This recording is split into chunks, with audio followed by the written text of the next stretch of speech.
Okay, this will begin the eighth unit that we're dealing with, and today we're going to talk about slope. Slope is basically the idea, if you can think about it as like a ski slope or something. It's how steep a certain thing is, and the first thing we're going to introduce it with is the idea of a line. But slope, by definition, you have to remember that we have one of these guys. You'll remember this is called a Cartesian coordinate plane. And the idea is that we have an x value and a y value. So every point has to have an x and a y. Otherwise, if I just told you that the x value was 3, you would know that that was, for say, right here, but you wouldn't have any reference for where it was in a y. If we have two dimensions, we have to have two measurements. So if I told you the point was at 2, 5, you would simply go 2 for x and 5 for y, and that's where your point exists. But when we start talking about lines, we have to figure out how would we measure the slope of a given line. Like, obviously this line doesn't have a lot of slope, but a line like this does, and we have to come up with a way to calculate that. First of all, lines that rise from left to right have positive slope. So the first two examples I just gave here are both lines that have positive slope. Lines that fall from left to right. You can always think about left to right as how you read. So always read a line from left to right. But if that line is falling from left to right, it's going to have negative slope. An example of that would be a line look like that, like this. Anything where the line is lower on the right-hand side than it is on the left-hand side. And slope not only is a concept, but it also can be measured. And we measure slope ideally by if we know 2 points on a line. If we do that, we can take the difference in the y values over the difference in the x values,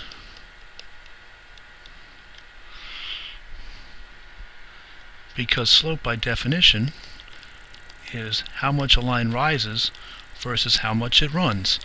So rises are a measurement of y, runs are a measurement of x. And the actual formula we use is this one.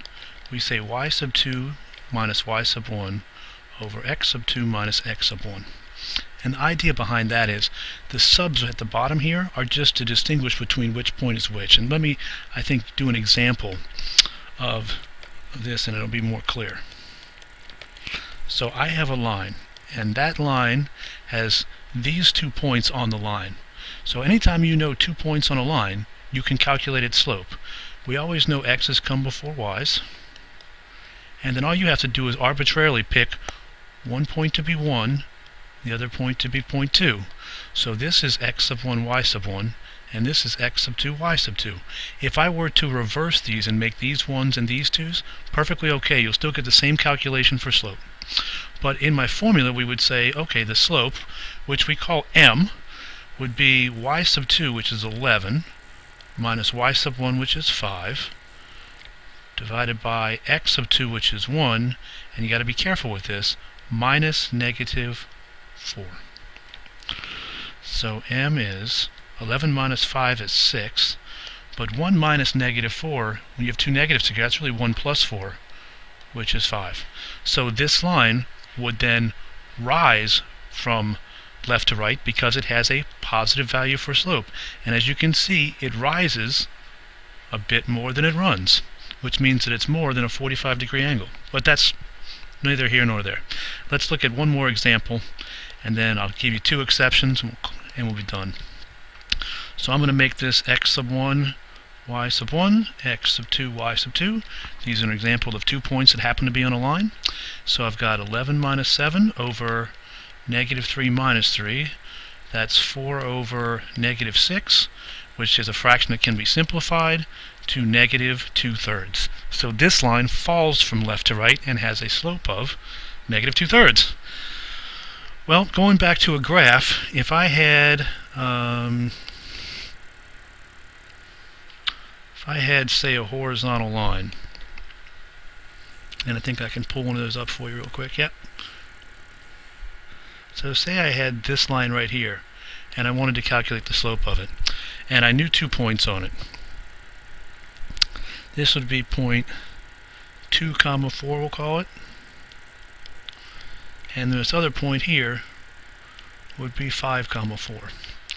So what happens when we go and we take 2, 4 and 5, 4, label them, pick one for point 1 and one for point 2, and then stick them in our formula.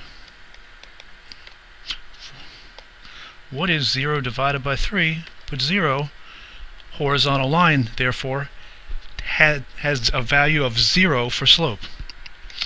And then let's look at the case of what happens with a vertical line.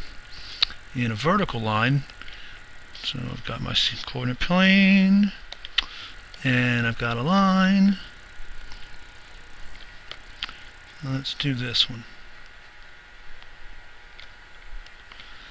So this is, let's call this -2, 6.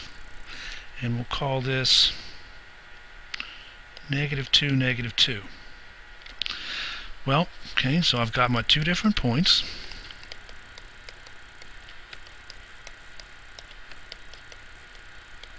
So I would have -2 minus 6 and -2 minus -2. -2 minus 6 is -8. -2 minus -2 is -2 plus 2, which is 0. And anytime you try mathematically to divide something by 0, as I'll do right now, if I were to put -8, come on calculator, you can do it, divided by 0, it's going to tell me this. Can't divide by 0 because mathematically you can't. In other words, this is undefined. And that's why in mathematics, vertical lines, we don't say have 0 slope, we say they have no slope.